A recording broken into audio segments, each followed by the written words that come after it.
Hello. Thank you. Hello. We have 10 minutes with you. Perfect. Thank you. So my name is Nathan. I'm the Executive Director of Pillar, and this is my colleague Arian. We're here today to submit to this bill. We have read through it. We have a few questions and queries and some amendments that we would like to see. We don't support the bill in its current state, and we would love to share with you why, and also receive some questions as to how it may or may not be improved.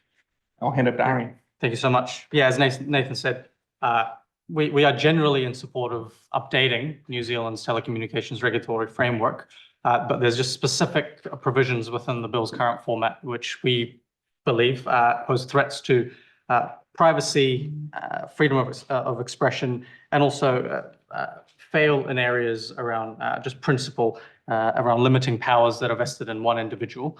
And so we'd like to just address those to you today. First, on the issue of giving significant authority to one person and failing to put in place the appropriate checks and balances. As has been noted by previous submitters, the Secretary of MB under the newly proposed Part 7A is given significant authority to restrict or revoke or simply remove access to the New Zealand market for certain providers or services. And this is primarily seen in Section 65E, F, and G. Under these provisions, the Secretary only needs an assurance, and that's a quote from the bill, that the other agencies that are making the request to the Secretary are doing it in good faith, essentially. And they've done their due diligence, and that requests are essentially, as I say, in good faith. There's no real checks or balances in place, no objective thresholds for her to consider before she takes that power. And so this lack of clarity, we think, is significant, and we believe it should be addressed, and we should have in place, as a matter of principle, good checks and balances to the authority that's given to her. There's two reasons for that. One in particular is just around trust in our public institutions.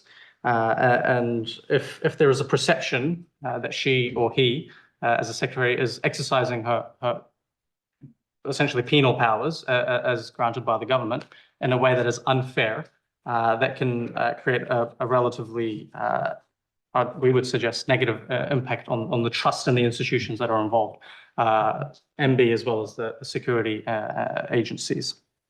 And so we believe that this should be addressed. Now, on the issue of speech, you've heard from multiple submitters on that. We think that the failure to put in place measures that regulate the power of the Secretary would also threaten speech, and in two ways. Firstly, it creates a higher risk operating environment for these network providers in New Zealand, because, well, you have one person who has lots of authority, and the risk that they would lose their access to the New Zealand market is relatively higher. And we believe that given New Zealand is a smaller market, and would therefore also produce lower returns for these providers or services, having a high risk operating environment for them means they might be more willing to pull out of this country and reduce New Zealanders' ability to freely and frankly communicate and transfer information. As well as this, I think it would be very important for the committee, and as we progress with this bill, to address any concerns around free speech, because even if the bill technically doesn't allow the government access to encrypted material, with the whole point of end-to-end encryption is that no one can access it. Even if that's the case, just the thought of surveillance taking place can have a chilling effect on speech. And there's European jurisprudence and precedent set on that even the thought of surveillance can suppress speech, which is what we call the chilling effect. And so we really believe that this should be addressed just in the communications that are being practiced throughout this the passing of this legislation. And then finally, just on the issue of privacy, one of the issues that we work across is around privacy. I do note that under Section 65I, there are protections for personal and private information, which is good. We believe that. That section does give essentially information sharing between different agencies. We believe that there should also be a clause in there for data minimization. that only information that is required for the carrying out of the tasks of the secretary are passed along, not any and every piece of information. And that is particularly relevant given the metadata that would be extracted from any warrants that are issued and interception that takes place. So those are our key concerns around institutional trust, trust in our in the public and in these institutions, around free speech, the chilling effect, and privacy.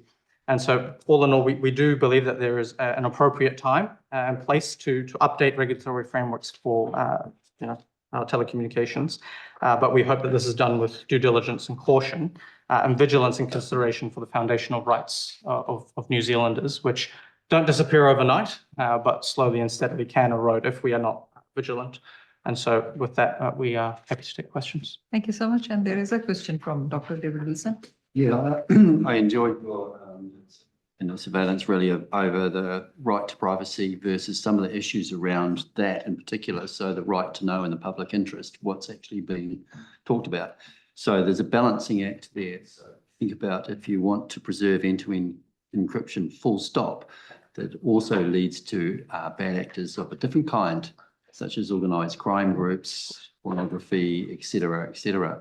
So I'm really interested in the way that you started to talk about what are the levels, mitigations against which information such an organisation, whether it's one person, an MB, or maybe a group or a panel or whatever, what that might look like from your perspective. So could you be a bit more clear with that You made question? a statement around there are only certain levels of information that should be able to be on the privacy surveilled. issue. Yeah.